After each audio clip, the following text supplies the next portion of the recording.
Olá, tudo bem? Então, eu quero começar hoje te contando uma fábula de Esopo que ilustra muito bem o que vamos aprender aqui agora. Então, havia uma bela parreira de uvas, então chegou nela uma raposa. A raposa ficou maravilhada ao ver ela cheia de uvas bem maduras. A raposa ficou enlouquecida com as uvas, então começou a fazer tentativas para subir. Porém, como as uvas estavam muito altas e a subida era muito íngreme, ela não conseguiu alcançar. Tentou e não conseguiu.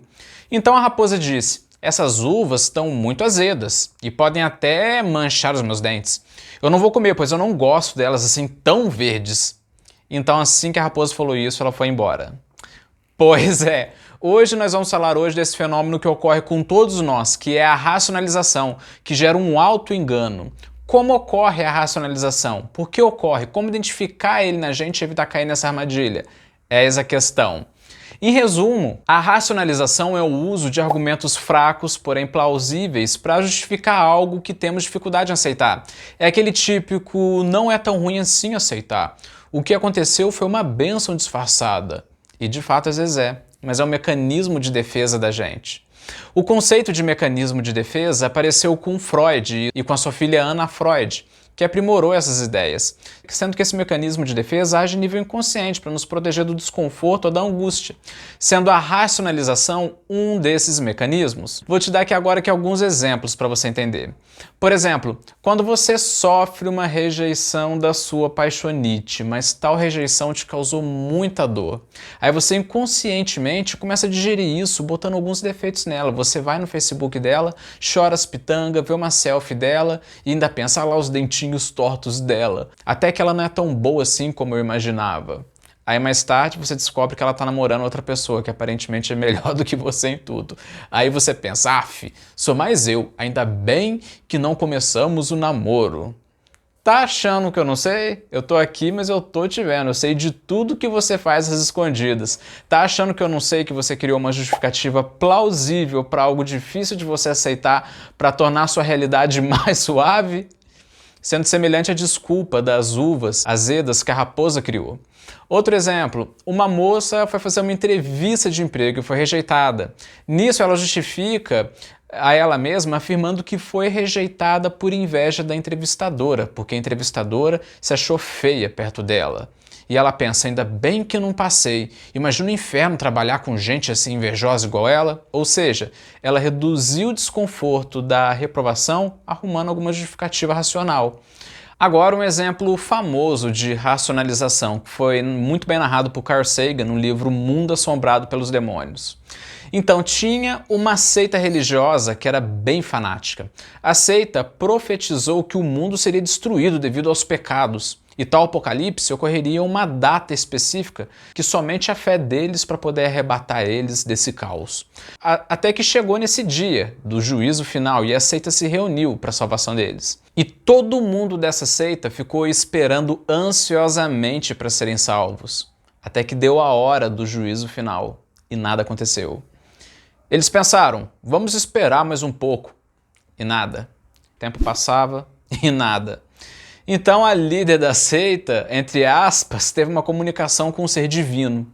E esse ser divino racionalizou tudo, afirmando que a nossa fé salvou toda a humanidade, logo o mundo não vai mais acabar. No fundo, somos heróis do planeta.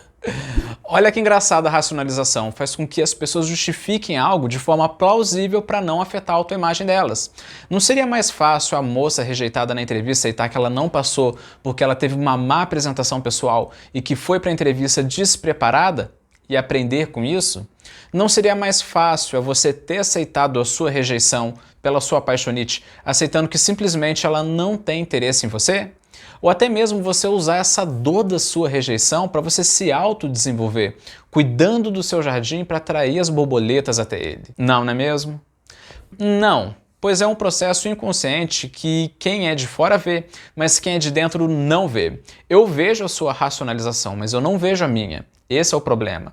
Sendo que se eu aceitasse, seria duro demais, seria triste para mim, mas ao mesmo tempo também me geraria o melhor mapa para ação. Mas o interessante disso tudo é que aparenta ser algo horrível da nossa natureza humana, não é mesmo? Mas eu digo que não necessariamente, muitas vezes é algo bom, que funciona como uma forma de ir digerindo aos poucos a realidade. Realidade essa que é desconfortante, assim como a negação que a gente falou em vídeos passados. E muitas vezes é necessária sim para a pessoa, pois a racionalização permite ela ir amenizando aos poucos a dor emocional e ao mesmo tempo que ela vai tendo contato com a verdade, sendo um mecanismo de defesa natural das pessoas.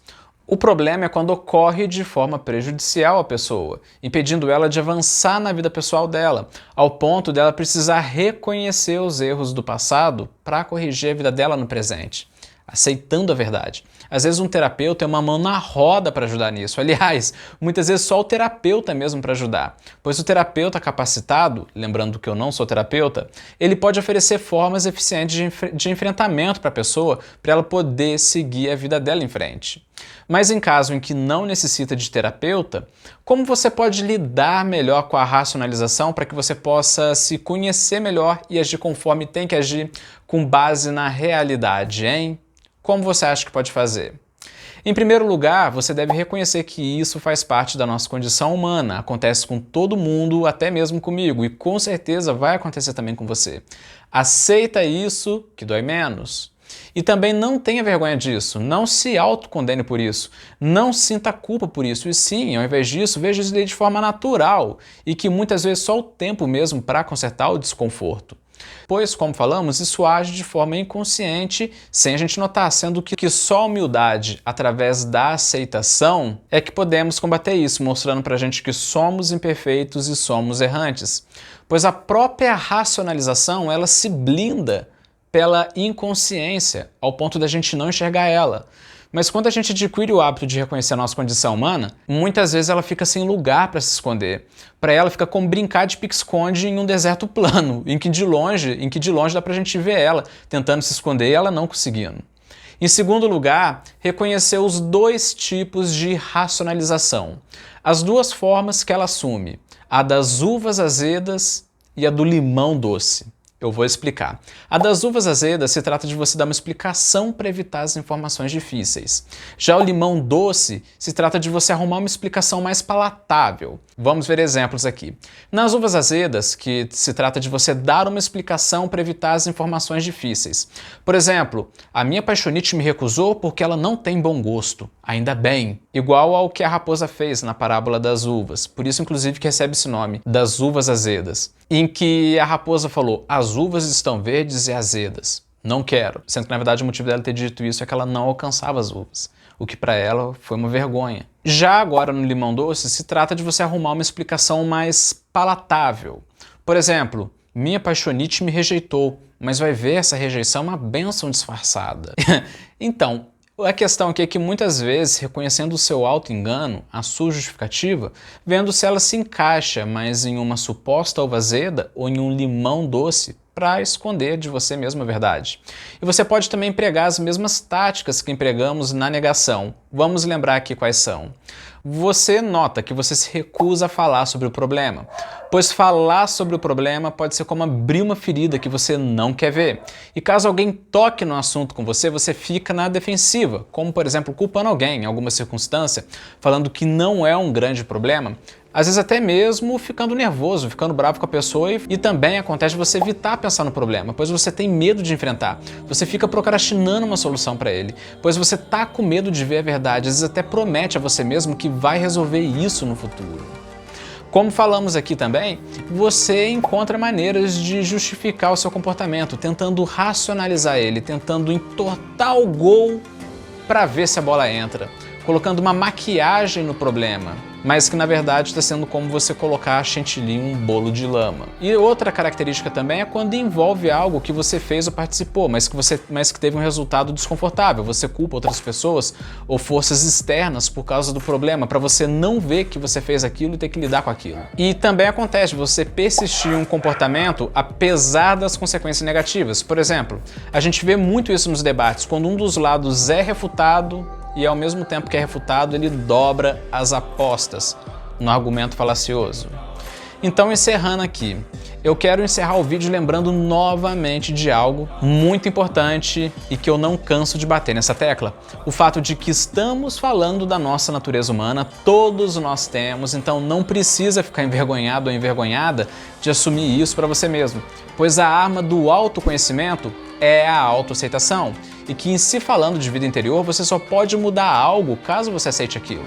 Caso contrário, não há mudança, sendo a autoaceitação a luz que ilumina essa escuridão interior. Beleza?